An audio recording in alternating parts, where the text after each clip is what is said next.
आशा करता हूं आप सब बहुत हंसी के फव्वारे निकल रहे हैं, हंसी के फव्वारे निकल रहे हैं। ठीक है ठीक है, हो गया। आशा करता हूं आप सब बहुत अच्छे होंगे। मेरा नाम है सिद्धांत अग्निहोत्री, स्टडी ग्लोस पे आपका बहुत बहुत स्वागत है। आजकल आज देखिए हमारे ऐसे ही काम होता है। ठीक है, काम सब हंसते ज़्यादा है। यहाँ पे हंसने का पैसा देता हूँ मैं सबको, मुझे ऐसा लग रहा है। ठीक है, तो सबसे पहले आज हम बात करेंगे बेंगलुरु बंद की। ठीक है, तो जो बैंगलोर बंद है, बैंगलोर में प्रोटेस्ट हो रहे हैं, तो उसकी हम बात करेंगे।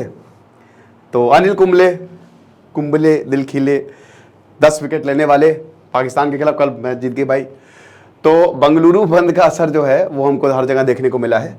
अब कल एयरपोर्ट से वापस घर जाना था, तो अनिल कुंबले को, बड़े क्रिकेटर, इंडियन कोच रहे हैं, आखिरी में कंट्रोवर्शियल डिसीजन रहा अनिल कुंबले और विराट कोहली से थोड़ी सी, तो अनिल कुंबले को बस पकड़नी पड़ी। तो ये इन्होंने फोटो पोस्ट की थी। इससे पहले हम आगे बढ़े भाई, बता दूं डार्क पर्सनैलिटी का जो हमारा कोर्स है, ठीक है, उसको आप जरूर अवेल करें, क्योंकि ये बैच 15 को खत्म हो जाएगा और इसमें मैं टॉक्सिसिटी, रिलेशनशिप्स, विनिंग साइकोलॉजी, इन सब के बारे में मैं बताऊंगा। तो इस तरीके की कुछ तस्वीरें हमको देखने को मिली। प्राइवेट बसेस जो है वो वहीं की वहीं है। मैं बैंगलोर गया था भाई, बहुत भया। जब भी मैं बैंगलोर जाता हूँ यार, 2 व्हीलर सही है, बहुत ट्रैफिक होता है, परेशान हो जाता हूँ मैं, क्योंकि इतना ट्रैफिक। मुझे लखनऊ से बैंगलोर जाने में 2 घंटा लगता है और एयरपोर्ट से बैंगलोर पहुँचने में, मेन बैंगलोर पहुँचने में 3.5 घंटे लग जाते हैं। तो ये चीज़ है। फाइनली प्रोटेस्टर्स ने इस स्ट्राइक को कॉल्ड ऑफ कर दिया, ओके, क्योंकि ज़्यादातर डिमांड जो है वो मीट कर ली गई है, 3 डिमांड को छोड़ के। तो क्या प्रॉब्लम थी आखिरकार, क्यों बेंगलुरु जो है, क्योंकि देखिए प्राइवेट ट्रांसपोर्ट वहाँ पे बहुत चलता है।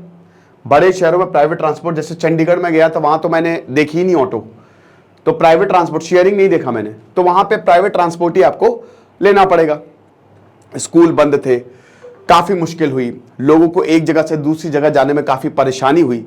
एसोसिएशंस ने बोला कि भैया जल्दी वहाँ से हटाओ, बस, ऑटो, टैक्सी ड्राइवर्स, ये सब के सब ने हॉल्ट कर दिया, बोला कि हम नहीं चलाएंगे। और एसोसिएशन रिप्रेजेंट करके बोला कि बिल्कुल प्रोटेस्ट करो। Meeting transport minister Ramalinga Reddy से इन्होंने मीटिंग की। कर्नाटक में भैया चुनाव आने ही, मतलब अभी चुनाव हुए।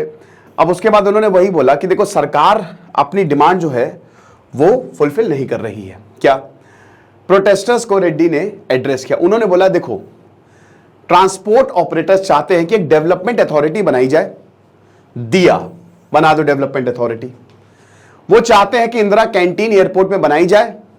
मैंने ऑलरेडी बोल दिया है बीबीएमपी को, इस प्रोसेस को फास्ट ट्रैक करेंगे। उसके बाद शक्ति स्कीम, अभी मैं बताऊंगा शक्ति स्कीम क्या है, इसका विड्रॉल, जैसे टैक्स एग्जेम्पशन हो गया, मंथली ग्रांट्स हो गया, ये हम फुलफिल नहीं करेंगे। तो इसको उन्होंने मानने से मना कर दिया है। प्रोसीडिंग्स जो है वो ट्रांसपोर्ट कमिश्नर को जो भी हमने फैसला लिया है वो दिया जाएगा। और फाइनली इसीलिए प्रोटेस्ट कॉल्ड ऑफ। शक्ति स्कीम क्या है, 11 जून को लॉन्च की थी। कर्नाटक में ताजा चुनाव हुए, तो सारी की जो वादा किया वो निभाना पड़ेगा। क्यों भाई, जो वादा किया वो निभाना पड़ेगा, तो वही बता रहे। तो 11 जून, तो यहां पे बोला था कर्नाटक कांग्रेस ने कि फ्री ट्रैवल, सरकारी बसों में फ्री ट्रैवल औरतों के लिए, औरतें सरकारी बसेस में फ्री ट्रैवल करेंगी, पैसा ही नहीं देना है। अब ऑफिशियल की माने तो फ्री ट्रैवल जो है वो लगभग 41 लाख औरतों को जो हर दिन ट्रैवल करते हैं उनको बेनिफिट करेगा और 4,000 करोड़ का खर्च आएगा।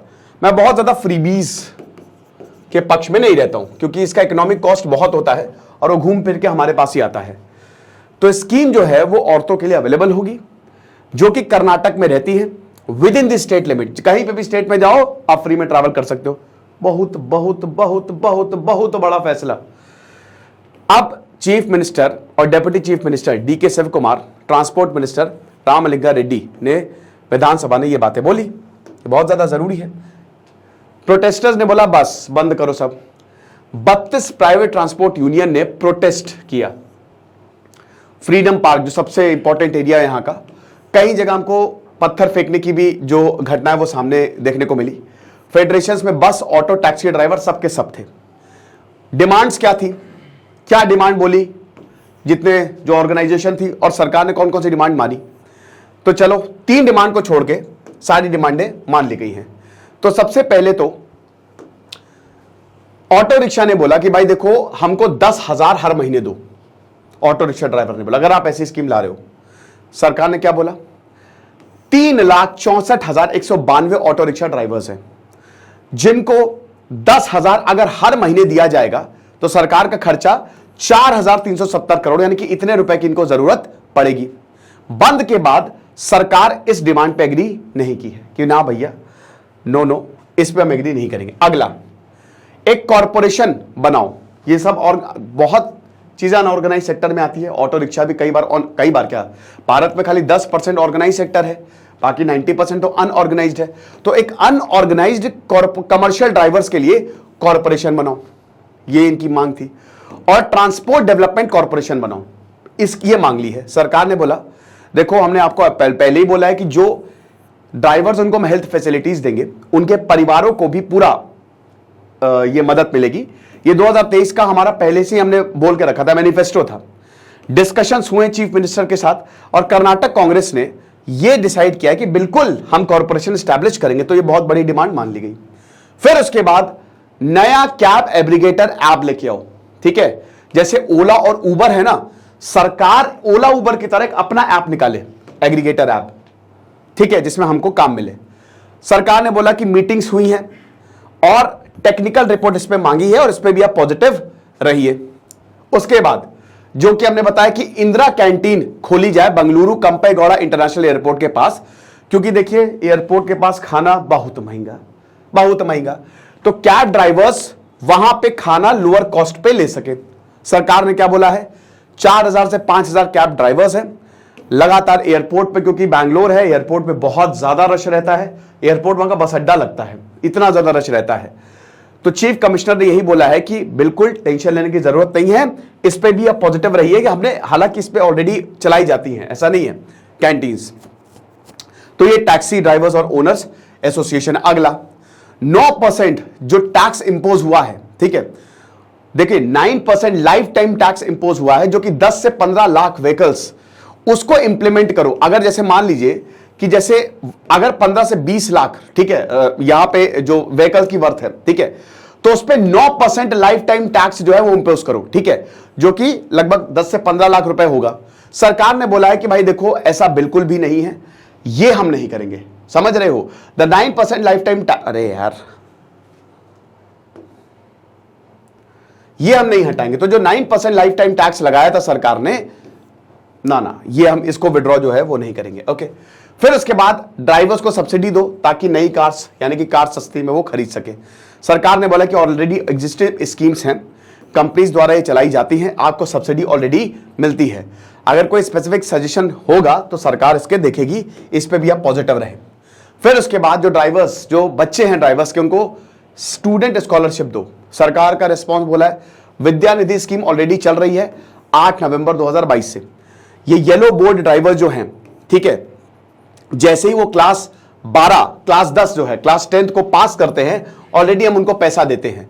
4 करोड़ अभी तक ट्रांसफर किया गया है, लगभग 7,000 अकाउंट विद्या निधि स्कीम के चलते। और ड्राइवर्स की बच्चों को ही पैसा गया है जिन्होंने क्लास 10 पास किया है, ठीक है, 30 मार्च 2023 तक। और 2023-24 तक लगभग 17 करोड़ जो है वो अलॉट किए गए हैं इस स्कीम में। तो ये आपकी जो मांग है, इसको हमने ऑलरेडी, ये चल रही है इस स्कीम के तहत। फिर उसके बाद बस ओनर्स और ड्राइवर्स की क्या डिमांड, चलो ये भी देख लेते हैं। बस ओनर्स और ड्राइवर्स, सबसे पहले तो शक्ति स्कीम, ये फ्री बस ट्रैवल जो हो रहा है, इससे हमको बहुत ज्यादा नुकसान होगा, तो इसको हटाओ। रोड टैक्स को भी हटाओ, रिमूव रोड टैक्स। सरकार का रिस्पॉन्स नहीं, ये डिमांड बिल्कुल भी नहीं मानेंगे। शक्ति स्कीम नहीं हटाई जाएगी और रोड टैक्स तो नहीं हटाया।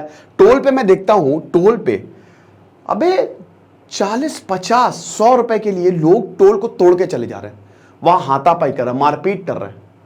What the hell is this.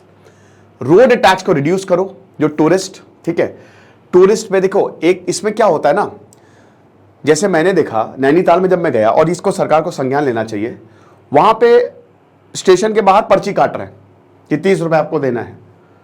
ये नहीं होना चाहिए। तो जो टूरिस्ट पे रोड टैक्स लगता है और जो कॉन्ट्रैक्ट कैरेज बसेज हैं उनको, उस पे ये टैक्स कम करें आप, ठीक है। सरकार का रिस्पांस बोला है, इसमें हम नहीं, चीफ मिनिस्टर जो है वो डिसीजन लेंगे, पर इसके लिए भी हम देखेंगे क्या हो सकता है।